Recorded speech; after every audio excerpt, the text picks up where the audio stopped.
جس دور سے آزاد تھی دنیا وہ دور مسلمان بھول گئے، اوروں کو جگانا یاد رہا، خود ہوش میں آنا بھول گئے۔ منہ دیکھ لیا ہے آئینے میں، پردہ نہ دیکھا سینے میں، جی ایسا لگایا جینے میں، مرنے کو مسلمان بھول گئے۔ اذان تو اب بھی ہوتی ہے مسجد کی فضا میں، اے انور جس ضرب سے دل ہل جاتے تھے وہ ضرب لگانا بھول گئے۔ معزز سامعین اور میرے قابل احترام بزرگ حضرات اور میرے نوجوان بھائیوں دوستوں،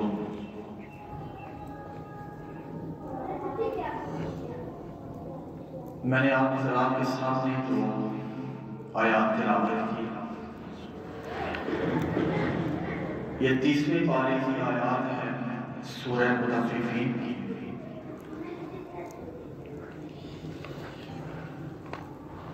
جن کا ذکر خالق کائنات نے معاملات کے حوالے سے کیا ہے، فرمایا وَيْلٌ لِّلْمُطَفِّفِينَ الَّذِينَ إِذَا اكْتَالُوا عَلَى النَّاسِ يَسْتَوْفُونَ وَإِذَا كَالُوهُمْ أَوْ وَزَنُوهُمْ يُخْسِرُونَ، کہ ہلاکت ہے ناپ تول میں کمی کرنے والوں کے لیے۔ الَّذِينَ إِذَا اكْتَالُوا عَلَى النَّاسِ يَسْتَوْفُونَ، اور جب وہ اپنے لیے کیل تول کرتے ہیں، ماپ کرتے ہیں تو پورا اتنا لیتے ہیں۔ وَإِذَا كَالُوهُمْ أَوْ وَزَنُوهُمْ يُخْسِرُونَ، اور جب معاملات دوسروں کے آتے ہیں تو پھر اس کے اندر کمی کرتے ہیں، اپنے لیے تو زیادہ رکھتے ہیں اور دوسرے کے لیے تھوڑا رکھتے ہیں۔ ان کے لیے انجام کیا ذکر فرمایا وَيْلٌ لِّلْمُطَفِّفِينَ، کہ ہلاکت ہے ان لوگوں کے لیے۔ دنیا کے اندر اگر چھوٹی سے چھوٹی چیز ہے، کوئی ریٹ لگانے والا بھی ہے تو وہ چاہتا ہے کہ مجھے خسارہ نہ ہو، اس کے اندر بھی مجھے میرا مالک حلال طریقے سے اچھا خاصا نفع۔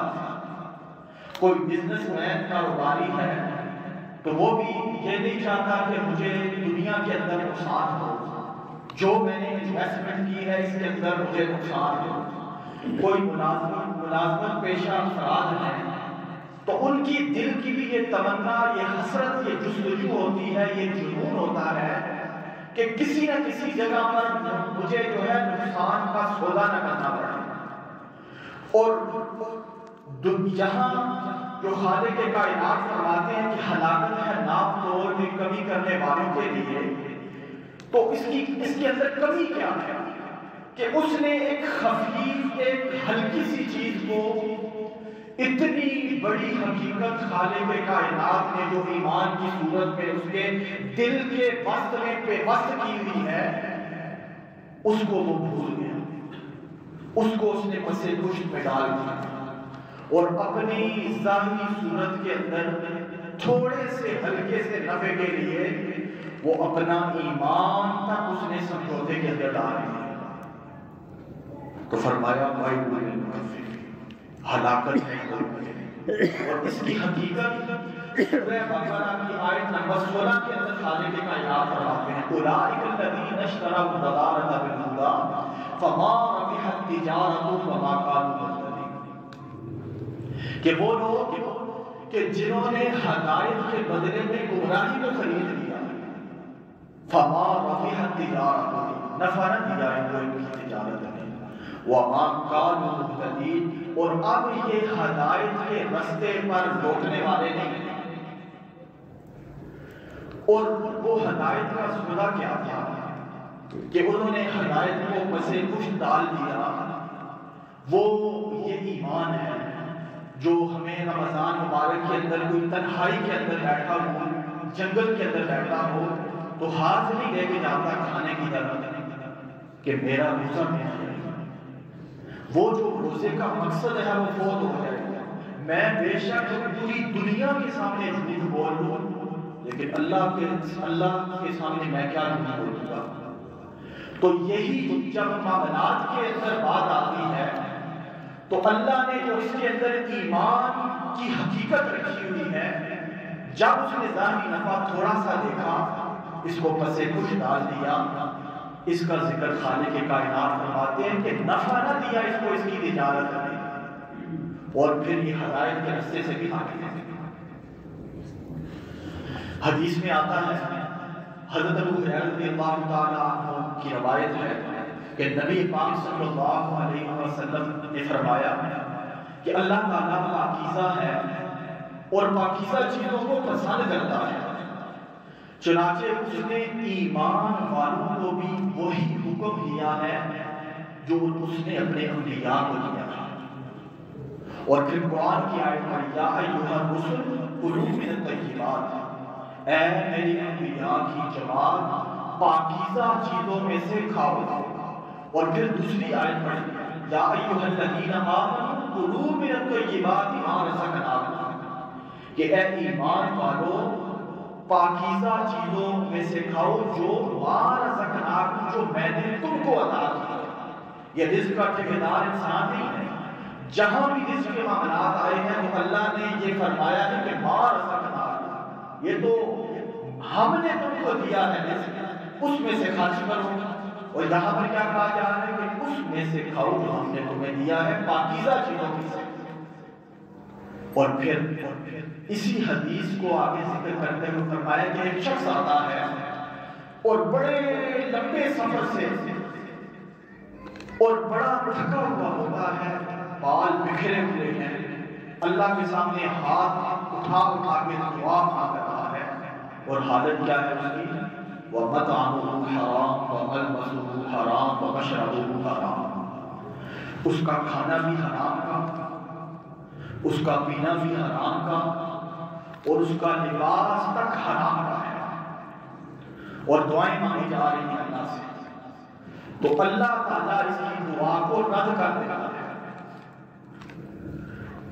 ہم بے شک جب حقیقت سے انسان منہ موڑتا ہے، جو اللہ نے حدود دنیا کے اندر انسان کے لیے پھر خاص طور پر مسلمانوں کے لیے قائم کی ہیں، جب مسلمان ان کو پیٹھ دکھاتا ہے، فطرت سے بغاوت کرتا ہے، اور نبی پاک صلی اللہ علیہ وسلم کے جو بنائے ہوئے قاعدے ضابطے ہیں ان سے اعلان بغاوت کرتا ہے، تو پھر وہ دنیا کے اندر جتنے بھی طریقے ڈھونڈ لے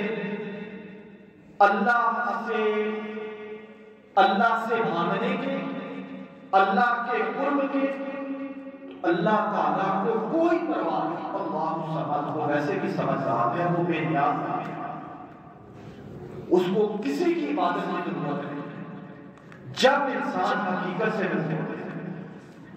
اور ایک دوسری حدیث میں آتا ہے، حضرت ابو ہریرہ رضی اللہ تعالی عنہ سے روایت ہے، وہ فرماتے ہیں کہ ایک زمانہ ایسا آئے گا کہ آدمی اس بات کی پرواہ کرنا چھوڑ دے گا کہ وہ جو مال لے رہا ہے وہ حلال کا ہے یا حرام کا ہے، اس بات کی وہ پرواہ کرنا ہی چھوڑ دے گا۔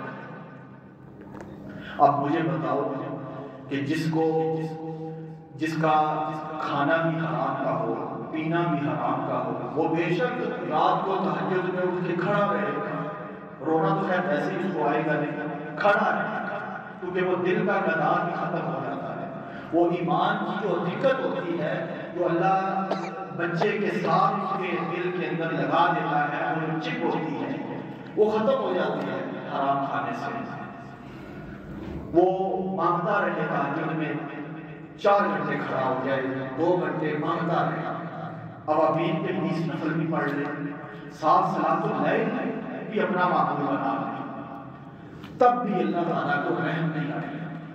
اس کی وجہ کیا ہے؟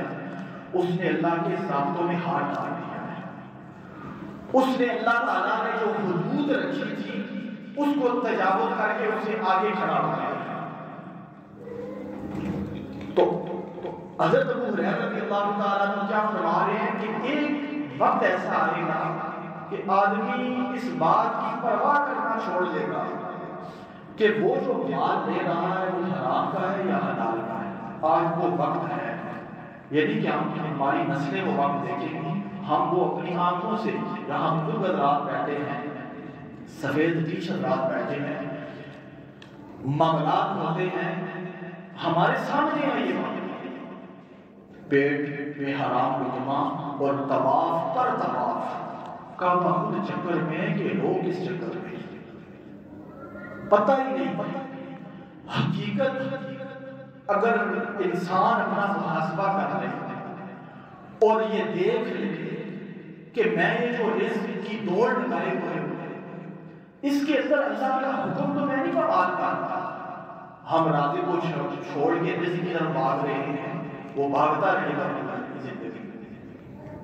اصل تو سارے معاملات وہاں سے چلتے ہیں، رڈار وہاں پر ہے، کہ جتنے بھی دیکھنے والے ہیں، چلنے والے ہیں، انسان ہیں، درندے ہیں، پرندے ہیں، یہ جتنے بھی ہیں، اللہ تعالیٰ خود کہہ رہے ہیں کہ ایک تک رزق جو ہے پہنچانے والا میری ذات ہے، میں پہنچا رہا ہوں۔ پھر یہ ظاہری ہمارے منصوبہ سازیاں ہماری جو ظاہری ہیں یہ کوئی معنی نہیں ہے، اور محنت کرنا یہ انسان کے ذمہ ہے کہ وہ محنت کرے گا تو اللہ تعالیٰ اس کے مقدر کے اندر، لیکن مقدر سے زیادہ وہ کبھی بھی دنیا کے اندر سے لقمے نہیں اٹھائے گا۔ رزق اس کا ہاتھ وہاں تک پہنچے گا جہاں تک اس کے مقدر کے اندر لکھ دیا گیا، اس سے آگے گزار نہیں سکتا۔ اب وہ زاویہ جو ہے حرام کا ہے تب بھی اس تک ہاتھ پہنچے گا رزق کا، چاہے وہ حلال کا ہے تب بھی اس کو وہی رزق ملے گا جو اس کے مقدر ہے۔ حضرت خولہ انصاریہ رضی اللہ تعالی عنہا وہ فرماتی ہیں کہ میں نے امام الانبیاء صلی اللہ علیہ وسلم کو فرماتے ہوئے سنا ہے کہ کچھ لوگ اللہ کے مال میں بغیر حق کے شامل ہو جاتے ہیں، ان کا حق نہیں ہوتا اس مال کے اندر، بغیر کسی حق کے اس کے اندر مداخلت کرتے ہیں، شامل ہو جاتے ہیں، تو ان کے لیے قیامت والے دن جہنم کی وعید ہے کہ کچھ بھی اس کے اندر نہیں رہتا لیکن وہ شریک بنا ہوا، تو یہ بھی حرام ہے۔ میرے عزیز دوستوں، بزرگوں، آج ہم اپنا آپ دیکھیں، اپنے آس پاس پھیلے ہوئے جتنے بھی معاملات ہیں وہ دیکھیں، آج ہمارے معاملات کیسے ہیں۔ آج ہم تنہائی کے اندر بیٹھ کر تھوڑا سا اس کا محاسبہ کریں کہ یہ جتنے بھی معاملات ہو رہے ہیں کیا وہ قرآن و حدیث کے مطابق ہیں، یا وہ جو اللہ تعالیٰ نے تقاضے ہم پر واجب کیے ہیں جو احکامات، کیا اس کے مطابق میں ان احکامات کے اوپر عمل کر رہا ہوں۔ نبی پاک صلی اللہ علیہ وسلم کے طریقے کیا ہیں، انہوں نے کیا حدود رکھی ہیں میرے لیے، کیا میں اس کے مطابق چل رہا ہوں۔ قرآن کو کہتے ہیں وَلَا تَأْكُلُوا أَمْوَالَكُمْ بَيْنَكُمْ بِالْبَاطِلِ کہ ایک دوسرے کے مال نہ کھاؤ باطل طریقے سے۔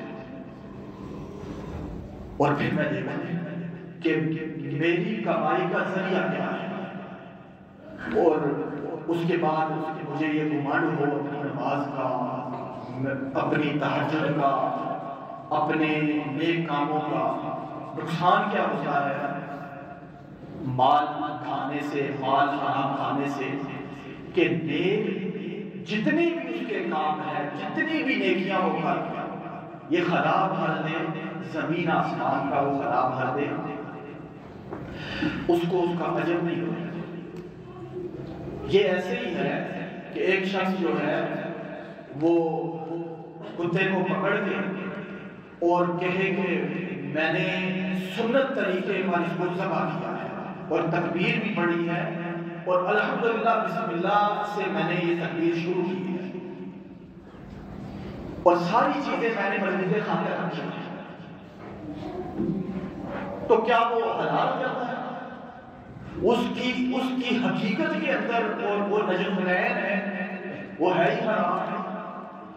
تو اسی طرح یہ جو ہمارے اعمال ہیں، ہم جتنے بھی اعمال کر رہے ہیں، اگر ہمارا جو جسم ہے اگر اس کے اندر حرام لگا ہوا ہے، حرام کھانے لگے ہوئے ہیں، حرام پہننے لگے ہوئے ہیں، تو اس نیکی کی طاقت کیا ہوگی؟ اس ایمان کی تقویت کیا ہوگی؟ کچھ بھی نہیں۔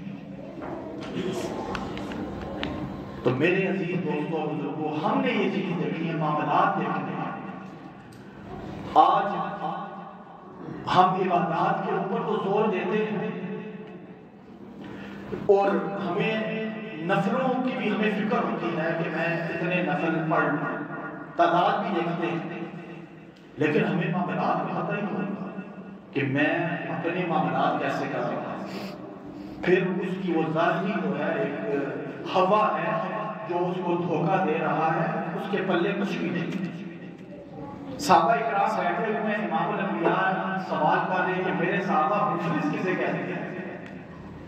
صحابہ نے کہا کہ یا رسول اللہ، مفلس وہ شخص ہے کہ جس کے پاس کچھ بھی نہ ہو، ایک وقت کا کھانا بھی اس کے پاس نہ ہو۔ دوسری طرف جو صحابی ہیں وہ کہنے لگے کہ یا رسول اللہ، مفلس اسے کہتے ہیں اس شخص کو کہ جس کا معاشرے کے اندر کوئی مقام نہیں۔ امام الانبیاء کیا فرما رہے ہیں؟ اے میرے صحابہ، مفلس وہ شخص ہے جو قیامت والے دن ڈھیروں نیکیاں لے کے آئے گا، حج بھی اس کے اندر ہوں گے، زکوٰۃ بھی ہوگی، صدقات بھی ہوں گے، خیرات بھی ہوں گے، نمازیں بھی ہوں گی، جہاد بھی ہوگا، سب کچھ اس کے اندر ہوگا۔ وہ لے کے آئے گا، انبار لے کے آئے گا قیامت والے دن اپنے ساتھ۔ حال اس کا کیا ہوگا؟ کہیں پر اس نے حق مارا ہوا ہوگا،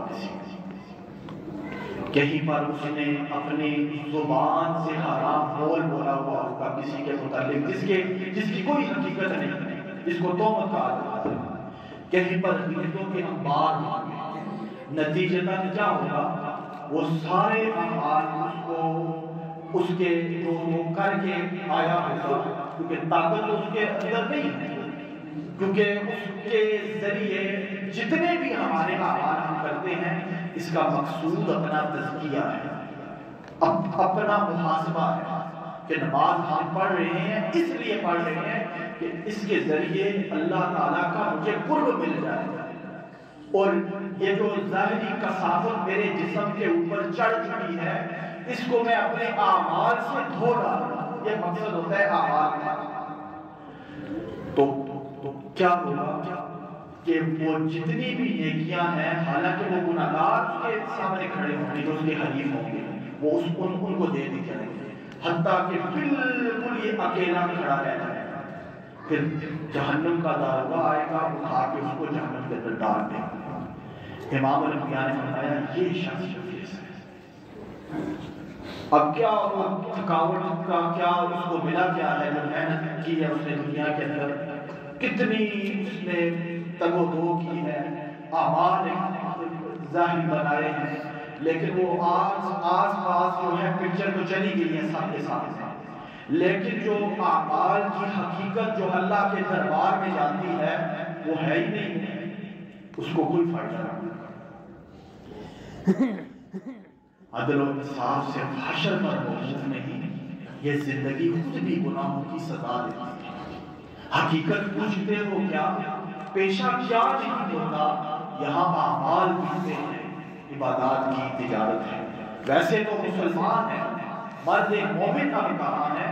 اب تو خانقاہوں میں عملیات کی تجارت ہے۔ عدل ہے فاتر ہستی کا ازل سے دستور، مسلم آئی ہوا کافر کو ملے گرو حضور۔ تم میں کوئی گوروں کا چاہنے والا ہی نہیں، جلوہ دور تو موجود ہے مسائی۔ آج بھی وہ جلوہ، وہ دور کا پہاڑ آج بھی موجود ہے، لیکن ہمارے آواز ہی نہیں ہے کہ ہم اللہ سے ہم کلام ہو سکیں۔ میرے عزیز دوستوں بزرگوں، اپنے معاملات، اپنا محاسبہ 24 گھنٹے ہمارے اوپر فرض ہے۔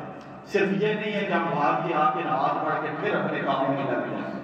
مقصد وہ کام نہیں ہے، مقصد اللہ کی رضا ہے۔ انما خلقتم وانتم خلقتم للآخرۃ، کہ دنیا کے جتنے بھی ہمیں یہ فسانے نظر آ رہے ہیں، کائنات کی رنگینیاں نظر آ رہی ہیں، یہ انسان کے لیے ہیں، اور انسان کو اللہ تعالیٰ فرما رہے ہیں میں نے اپنے لیے پیدا کیا ہے۔ کنت کنزا مخفیا فخلقت الخلق، میں تو ایک چھپا ہوا خزانہ تھا، میں نے چاہا کہ میں اپنے آپ کو ظاہر کروں، میں نے انسان کو بنایا۔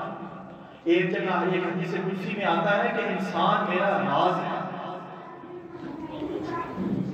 اور انسان اپنا آپ بھول کے جو معاملات ہوئے کوئی یہ نہ دیکھا حلال کیا ہے حرام کیا ہے، جو اپنا عارضی نفع دیکھا چھت سے باہر ہاتھ ڈال دیا، اور پتہ ہی نہیں ہے کہ میرے ایمان کا اس سے میری اپنی حالت کیا ہے، اس میں اللہ کا حکم کیا ہے، اس میں نبی کا طریقہ کیا ہے۔ آج ہمارا جو ملک ہے یہ صرف انفرادی بات نہیں ہے، ہمارے جو اجتماعی معاملات ہیں کہ عمرہ کی سعادت حاصل کرنے میں ہمارا جو ملک ہے پاکستان وہ سب سے پہلے نمبر پر ہے، لیکن سب سے پہلے نمبر پر دھوکے باز کرپشن میں بھی سب سے پہلے نمبر پر ہے، سب سے آگے۔ کیا ان کے پاس نظریہ نہیں ہے؟ کیا ان کے پاس کوئی ایسا دستور نہیں ہے کہ جس کو لے کے اور اس کے اوپر عمل کر کے یہ کامیاب ہو سکے؟ دنیا کے جتنے بھی ممالک ہیں سب سے بڑا دستور اور سب سے وسیع دستور اسلام کی صورت میں اللہ نے پاکستان کو دیا ہے۔ یہ پوری دنیا کے ممالک کو چلانے کی صلاحیت جو ہے پاکستان کے اندر ہے۔ جب بندہ خود ہی ٹھیک نہ ہو، جب ہمارا مرکز ہی خراب ہے، ہمارا وجود ہمارے نظریات ہی ظاہری کامیابیوں سے جڑے ہوئے ہیں، تو پھر کیا ہماری جو ہے نتیجتاً حال یہ ہونا ہے وَضُرِبَتْ عَلَيْهِمُ الذِّلَّةُ وَالْمَسْكَنَةُ، دنیا کے اندر بھی ذلیل ہونا ہے اور مسکنت اللہ تعالیٰ نے ہم پر مسلط کر دینا ہے۔ یہ اللہ کا کام ہے۔ اچھا، ابھی میں دیکھ رہا تھا کہ 2023 کے اندر یہ جتنے بھی پاسپورٹ کی ایک برتھ ہوتی ہے، پروفائل ہوتی ہے، پاکستان کا جو نمبر ہے 109 ممالک کی جو فہرست جاری ہوئی ہے 106 نمبر پر پاکستان ہے۔ اس کے بعد 3 ممالک ہیں، شام، عراق، افغانستان، جس میں سالہ سال سے جنگ لگی ہوئی ہے، فساد ہے، وہاں جنگی ماحول بنا ہوا ہے جو پاکستان کے پیچھے ہیں۔ یہاں فساد ظاہری کم ہے، ہمارے اندر فساد ہے، اخلاقی فساد ہمارے اندر ہے، نظریاتی فساد ہمارے اندر ہے، جذباتی فساد ہمارے اندر ہے، مذہب ہے تو مذہب کو کوئی لے کے جنونی کسی کو پکڑ کے قتل کر دے اور بعد میں کہیں گے یہ استاد تھا، وہ فساد ہمارے اندر ہے، شعور کی پستی جو ہے وہ ہمارے اندر ہے۔ حالت یہ ہے، تو اللہ رب العزت سے ایک تو یہ دعا مانگے، اے میرے مالک ہمارے جو معاملات ہیں وہ قرآن اور نبی پاک صلی اللہ علیہ وسلم کے فرمان کے مطابق، اور ہر وقت 24 گھنٹے یہ دیکھا کریں کہ یہ جو میں دنیا کے اندر چل رہا ہوں اس کے اندر میرے پیارے نبی کا کیا طریقہ ہے۔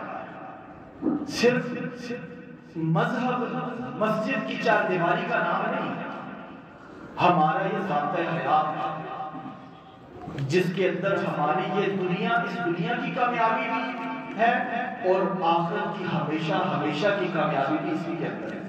الحمدللہ ہمارا یہ ایمان ہے۔